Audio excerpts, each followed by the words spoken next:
வணக்கம். ஜவைஜட் from Javad Vattipudur. Power writer அப்படிங்கிற யூடியூப் சேனல் மூலமாக உங்களை மீண்டும் சந்திப்பு ரொம்ப மற்ற மகிழ்ச்சி. அத்தோட எங்கள் சேனலை சப்ஸ்கிரைப் பண்ணுங்கள், பெல் பட்டன் அழுத்த மறந்துடாதீங்க. அத்தோட எல்லாத்துக்கும் ஷேர் பண்ணுங்கள். அதாவது ஒரு கதை அப்படி இருக்குன்னா அதற்கு தகுந்த மாதிரியே ஒரு கதாநாயகன் பிடித்து விட முடியாது. அதாவது வயதின் அடிப்படையில் ஒரு 60 வயசு கேரக்டரு ஆணுடைய கேரக்டரு, பெண்ணுடையது ஒரு 50 வயசு இருக்குங்களா.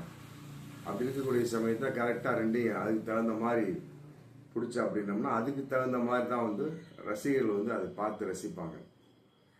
அதே ஒரு இளமையான ஒரு ஆணாக இருக்கட்டும், பெண்ணாக இருக்கட்டும், அது புதுமுகமாக இருக்கட்டும், அறிமுகமான பல விதமான முன் நடித்து கொண்டிருக்கக்கூடிய நடிகர்களாக இருக்கட்டும், அவங்கள போடக்கூடிய சமயத்தில் அதற்குன்னு ஒரு ரசிகர் கூட்டம் இன்னைக்குன்னு இருப்பாங்க ப்ரெசண்டில்.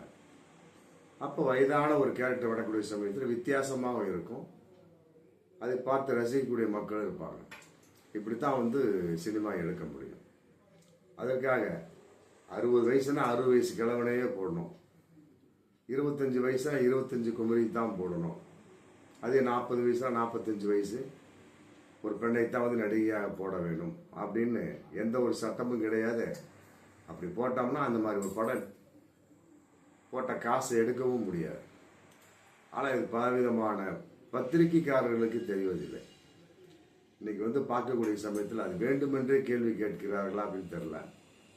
ஒரு 1.5 வருஷத்துக்கு முன்னாடி அப்படிதான் தெலுங்குல ஒரு 60 வயசு நடிகர், பேர் ஞாபகம் இல்லை, ஒரு 18-20 வயசு நடிகை இவங்கள குத்தாட்டம் போடுற மாதிரி ஒரு பாட்டு, அது மிகப்பெரிய ஒரு வைரலாகி கேள்விகள் வந்துச்சு.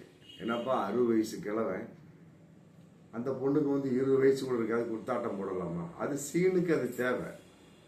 அதனால இயக்குனர் வைக்கிறாங்க. அதே நேரத்தில் ஒரு கிழவியை அந்த இடத்துல போட்டா அப்படின்னம்னா குத்தாட்டத்தை பார்க்க மாட்டான்.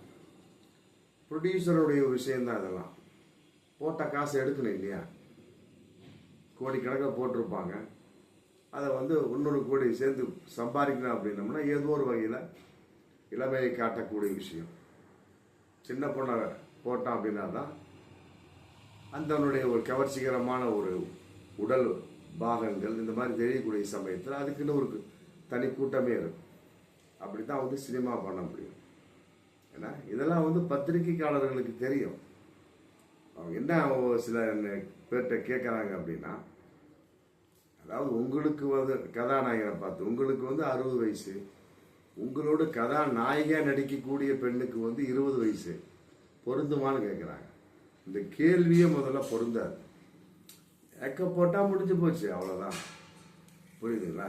அப்படியே இருக்கட்டுமே, 60 வயசாக இருக்கட்டும், 20 வயசாக இருக்கட்டும், மக்கள் அதை பெருசாக எடுத்துக்க மாட்டான். அப்படியே டக்குன்னு போவான், டக்குன்னு பார்த்துட்டு போயிட்டே இருப்பான். ஏன்? அன்புள்ள ரஜினிகாந்தில் ரஜினியோட சின்ன குழந்தையா நடிச்சிருப்பாங்க நடிகை மீனா. பிற்காலத்தில் முத்து அப்படிங்கிற படத்தை ரஜினிகாந்துக்கு ஜோடியாக நடித்தாங்க. ஏதாவது வித்தியாசம் தெரிஞ்சுதா? எல்லாம் மேக்கப் தான். கிழமை ரஜினிகாந்த் உடனே அவரை குமரனா மாற்றினாங்க. இந்த அம்மாவும் கொஞ்சம் ஸ்டைல் பண்ணாங்க, ஒரு கவர்ச்சி பண்ணாங்க, முடிஞ்சு போச்சு. படம் 100 நாள் பிச்சுக்குச்சு, அவ்வளோதான். இதெல்லாம் வேண்டுமென்றே சில பத்திரிகைக்காரர் தூண்டுதலுக்காக கேட்கக்கூடிய ஒரு கேள்வி.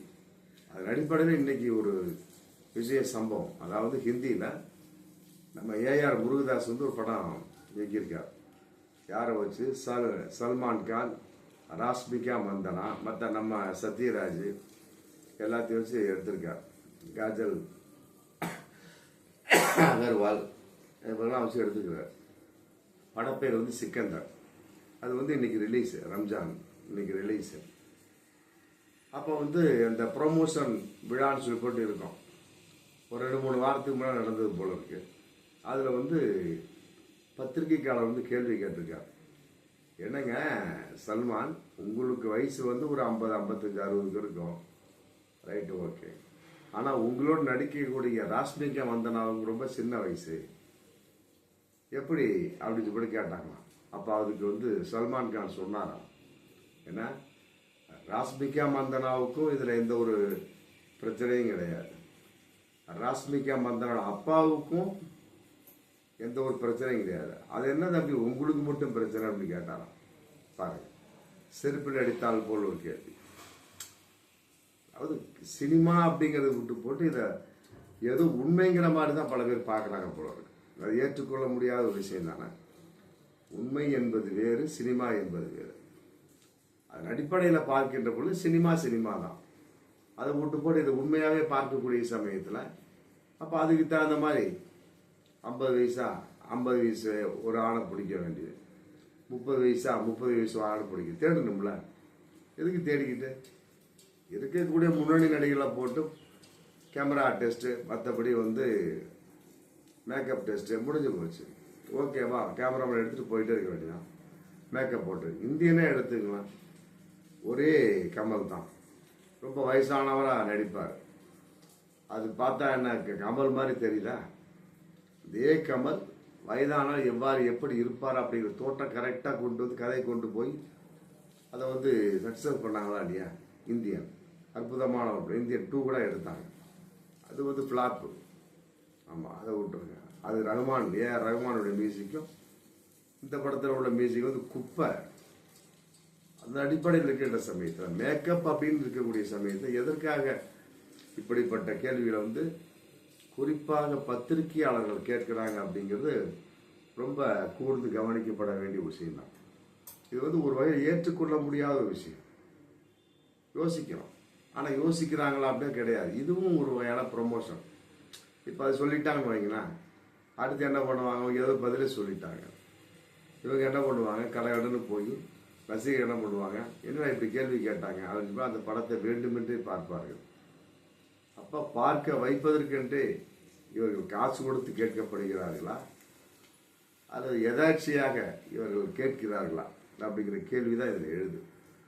எப்படி கேட்டாலுமே சரிங்க, அந்த கேள்வி வந்து தவறு. ஆமாம், அதே நேரத்தில் வந்து இதை கேள்வி காசு கொடுத்து கேட்கப்பட்டிருந்தால் அது வந்து விளம்பரத்தனமான ஒரு விஷயமா இருக்கும்.